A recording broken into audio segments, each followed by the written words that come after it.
जंगल चट्टी, केदारनाथ, गौरीकुंड, रामबाड़ा, सोनप्रयाग, घने जंगल, पहाड़ की चोटियों के साथ मंदाकिनी, अलकनंदा और भागीरथी के किनारे। महाप्रलय में जान गंवाने वालों को इंसाफ दिलाने के लिए न्यूज नेशन हर उस जगह पहुंच रहा है जहां तबाही के निशान मौजूद हैं। जंगल चट्टी में न्यूज नेशन पर खबर दिखाने के बाद उत्तराखंड सरकार जागी, टास्क फोर्स बनी, तलाश शुरू हुई उन भक्तों के शवों की जिन्होंने साल भर पहले अपनी जान गंवाई थी।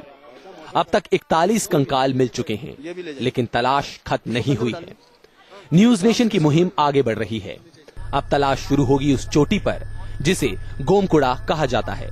हम कह सकते हैं कि न्यूज नेशन के संवाददाता धीरेन्द्र पुंडीर बॉम्बिंग ऑपरेशन की आंखों देखी आपको सुनाएंगे, जो खतरनाक चोटियों और घने जंगलों में शुरू होने वाला है।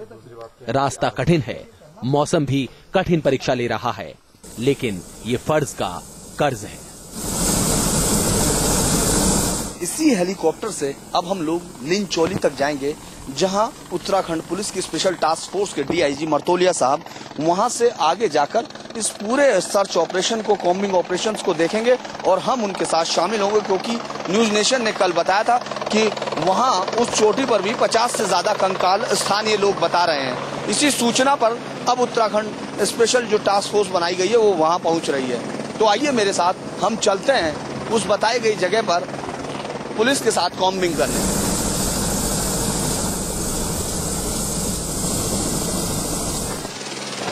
कॉम्बिंग ऑपरेशन में बड़ा अहम भूमिका निभाएंगे हमारे साथ जो खुद पायलट हैं, जो लाल साहब। कैप्टन लाल, ये कितना टफ है टेरेन जहां हम लोग जा रहे हैं? हम आज रेकी के लिए जा रहे हैं डीआईजी मर्तोलिया साहब के साथ।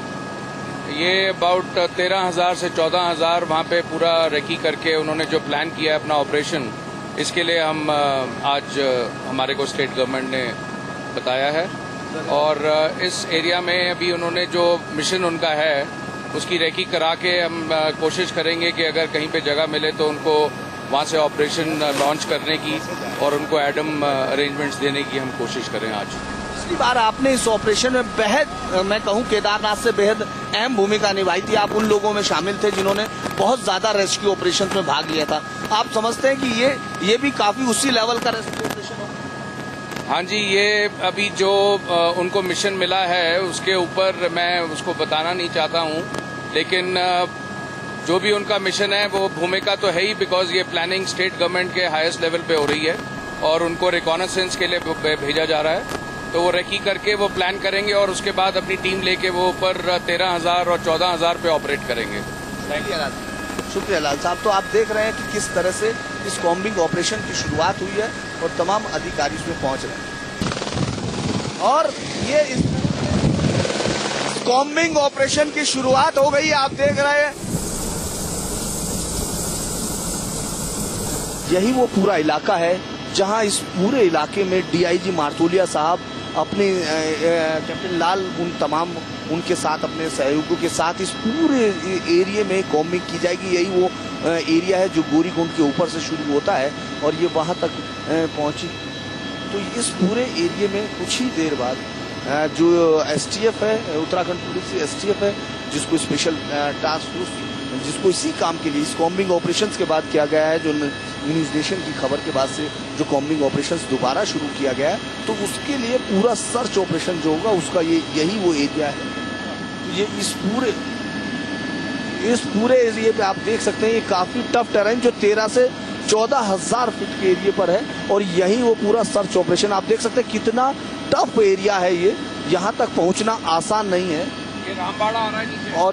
और ये जो अगर इधर आप देख सकेंगे तो ये रामबाड़ा है जो मेरे कैमरामैन आपको दिखा रहे हैं। ये वही है जहां जब मंदाकिनी अपने सबसे ज्यादा भयावह रूप में जब यहां तक पहुंची तो रामबाड़ा के उस तमाम हिस्सों को लेकर उड़ गई जहां कभी होटल्स और आदमियों की भीड़ थी। इस पूरे हिस्से से ही आज ये ऑपरेशन, कॉम्बिंग ऑपरेशन को स्टार्ट किया जाएगा और यहीं उन तमाम बदनसीब लोगों की तलाश की जाएगी, तीर्थयात्रियों की, जो कभी अपने घर नहीं पहुंच सके। ये यकीनन एक बड़ा ऑपरेशन है, कॉम्बिंग ऑपरेशन। ये बड़ा कॉम्बिंग ऑपरेशन है और साथ ही साथ शायद लोगों में ये यकीन जगाएगा कि सरकार इनको बता दी कि ये पहाड़ियाँ ऑपरेट जो करना है उस पर फोटो ऊपर की तरफ ये जो पहाड़ियां आपको दिखाई दे रही हैं, यही वो पहाड़ियां हैं जिन पर ऑपरेट किया जाएगा। आप देख सकते हैं कि ये बेहद खतरनाक पहाड़ियां हैं। इनकी हाइट 13 से 14,000 फीट तक है और यहाँ दो ही तरह के लोग आ सकते हैं, या तो मौत का डर उनको ऊपर पहुंचा पाया या फिर अपने फर्ज का कर्ज अदा करने लोग यहाँ पहुंचते हैं। तो आज जो लोग हैं, आज जो कॉम्बिंग करेंगे वो उन लोगों की कॉम्बिंग करेंगे जो लोग मौत के डर से ऊपर चढ़ गए थे, और कॉम्बिंग करने में यकीनन वो लोग होंगे जो अपने फर्ज का कर्ज अदा करना चाहते हैं।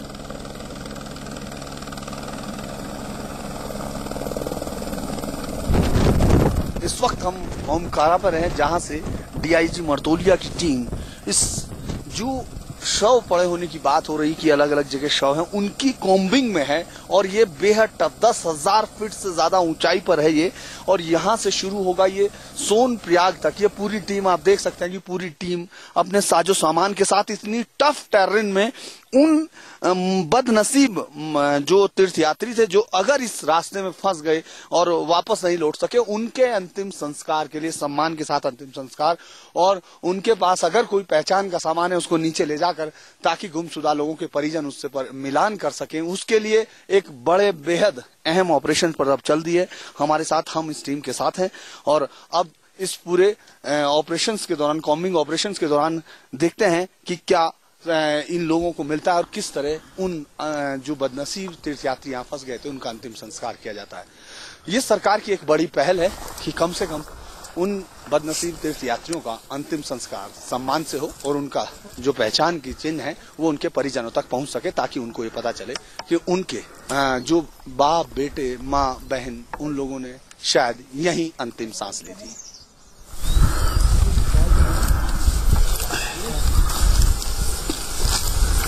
फर्ज का कर्ज चुकाने के लिए एसटीएफ के साथ न्यूज नेशन की टीम भी गोमकुड़ा के जंगलों की खाक छानती रही। पहाड़ों की तेज ढलान भरे रास्ते मुश्किल हालात पैदा कर रहे थे। हजारों फीट की ऊंचाई पर सांस लेना भी मुश्किल हो रहा था। लेकिन तमाम कठिनाइयों का सामना करने के बाद भी न्यूज नेशन संवाददाता एसटीएफ की टीम के साथ कदम ताल करते रहे। पुलिस के साथ न्यूज नेशन का भी एक ही लक्ष्य था कि उन बदनसीबों के कुछ अवशेष मिल सकें जिन्होंने 1 साल पहले आई त्रासदी में अपनी जान गंवा दी थी। जान गंवाने वालों के कंकाल और कपड़ों के साथ हम उन चीजों की भी तलाश कर रहे थे जिन्हें देखकर लोग अपने परिजनों की पहचान कर सके। यहाँ से निकलेंगे नीचे। मिशन कठिन था और रास्ता मुश्किल, लेकिन तमाम चुनौतियों से बेपरवाह न्यूज नेशन की टीम अपने लक्ष्य पर अडिग रही। यहाँ से निकलेंगे नीचे और धीरे धीरे कोशिश करेंगे। अगर मौत के डर से लोग यहाँ हजारों फीट ऊपर इस दुर्गम पहाड़ी तक पहुंचे, पहाड़ में चढ़ गए, तो यहाँ फिर वो सरकार के अधिकारी और वो टीम भी पहुंची जिन्होंने उन शवों का अंतिम संस्कार किया। और कम से कम हमको ये सबूत दिख रहे हैं कि उस टीम ने यहाँ तक उन लोगों को ढूंढने की कोशिश की। ये रास्ता इस बात की तस्दीक करता है और कैमरा ये बता रहा है कि कितना दुर्गम ये पहाड़ था, लेकिन टीम जो पहुंची उसने ऊपर से लेके यहाँ तक उन तमाम शवों का अंतिम संस्कार किया। और इस पूरे रास्ते पर पिछली बार भी डीआईजी मर्तोलिया साहब थे, उन्हीं से पूछते कितने शव आप लोगों को इस समय मिले थे डीआईजी साहब? पिछले साल हम लोगों ने 1 से लेकर के 7 सितंबर तक इसमें अभियान चलाया था और 22 लोगों की हमारी टीम थी। 185 डेड बॉडी का हम लोगों ने इस पूरे रिज में दाह संस्कार किया, उनके डीएनए सैंपल लिए। एक टफ था क्योंकि इस 14,500 फीट तक भी हमको जाना पड़ा और फिर हम गौरीकुंड उतरे और उनका प्रॉपर डीएनए, उनके बिलोंगिंग्स का सब फोटो लेकर के हम लोगों ने उसको अपनी वेबसाइट में डाला। और उसमें कोशिश भी हो रही है हमारी कि डीएनए किसी का मैच हो, उनका शिनाख्त हो, उनका आइडेंटिफिकेशन हो और उनके परिजनों तक एक मैसेज जाए। इस बार जो बॉडीज जिस हिस्से में मिली है वो हिस्सा आपको कैसे लगता है कि वो कौन सा हिस्सा होगा इस हिस्से जहां से हम जा रहे हैं? क्या उसका इससे लिंक बैठता है या अलग है? देखिए, अब 2 पॉसिबिलिटीज हैं। पिछले बार हम लोग यहाँ से गौरीकुंड वाले जंगल पर उस ट्रैक पे निकले थे सर्च करने के लिए। सोचना थी उधर बॉडी है, तो हमें तो बॉडी मिली भी 2-4। अब जो नई बात आई वो आई तोसी की तरफ, जो उसका अपोजिट साइड है, इसलिए उसको आज हम लोग वेरीफाई करने जा रहे हैं, देखने जा रहे हैं। अगर कोई बॉडी मिलती है तो उसका भी हम दाह संस्कार करेंगे। उसी के लिए हम लोग आज ये टीम हमारी निकली हुई है। तो आप देख रहे हैं कि पूरी टीम इस रास्ते पर एक एक चीज चेक कर रही है। यहां तक ये कहा जा सकता है कि किसी भी तरह की कोताही नहीं थी, उसमें प्रॉपर तरीके से उनका डीएनए सैंपल लिया गया और संस्कार किया गया, जिसके निशान आपको यहां दिख रहे हैं। तो चलते हैं आगे की तरफ और देखते हैं इस दुर्गम पहाड़ में और किन यात्रियों ने यहां तक पहुंचकर आखिरी सांस ली। यहां से निकलेंगे नीचे।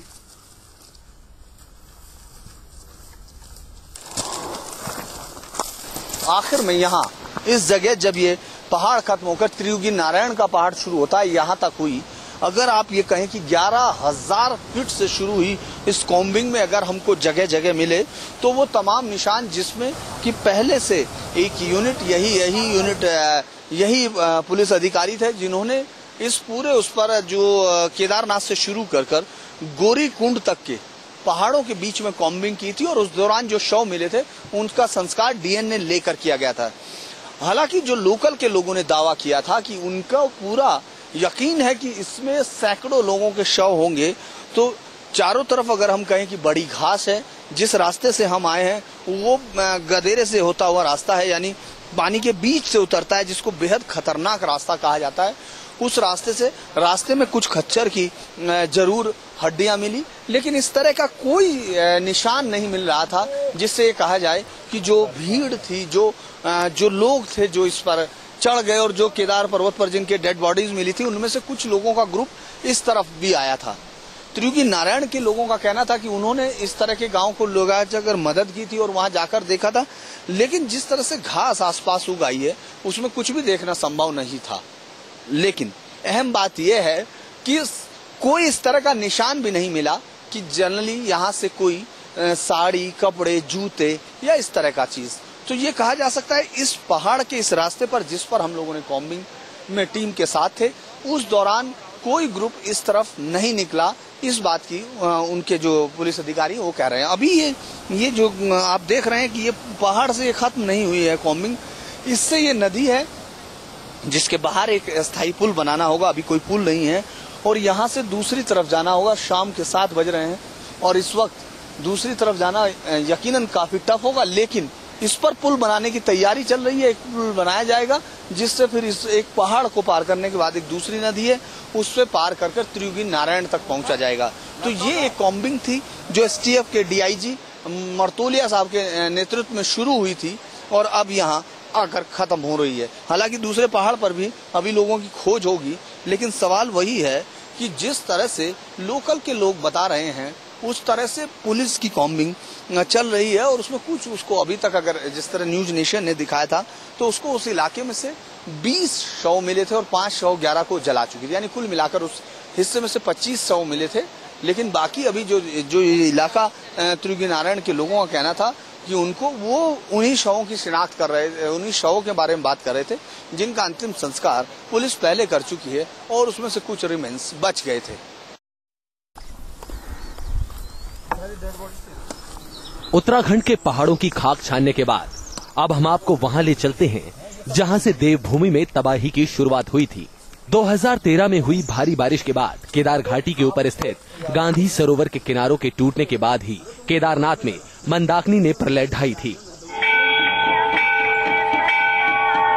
1 साल बाद केदारनाथ में जिंदगी फिर से पुराने ढर्रे पर लौटने की कोशिश कर रही है, लेकिन 2013 में आए सैलाब के निशान बाबा केदार के धाम में अभी भी जहां तहां मौजूद हैं।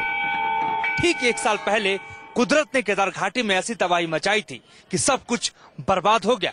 हम उन लम्हों के बारे में आपको देंगे एक-एक रिपोर्ट। केदार धाम में एक बार फिर भक्तों की भीड़ उमड़ रही है, लेकिन ये भीड़ 2013 के मुकाबले बेहद कम है। इस वक्त 7:20 हो रहे हैं। कपाट अभी अभी खुला है, दर्शन करने के लिए लोग जा रहे हैं और जिस रूप में आपदा आई थी सब कुछ यहाँ पे तहस नहस करते हुए पूरे इलाके को बर्बाद कर दिया था और श्रद्धालु जा रहे हैं। मैं आपसे आज के दिन आप अंदर दर्शन करने जा रहे हैं, आपसे मैं जानना चाहता हूँ किसी प्रकार का डर तो नहीं है मन में?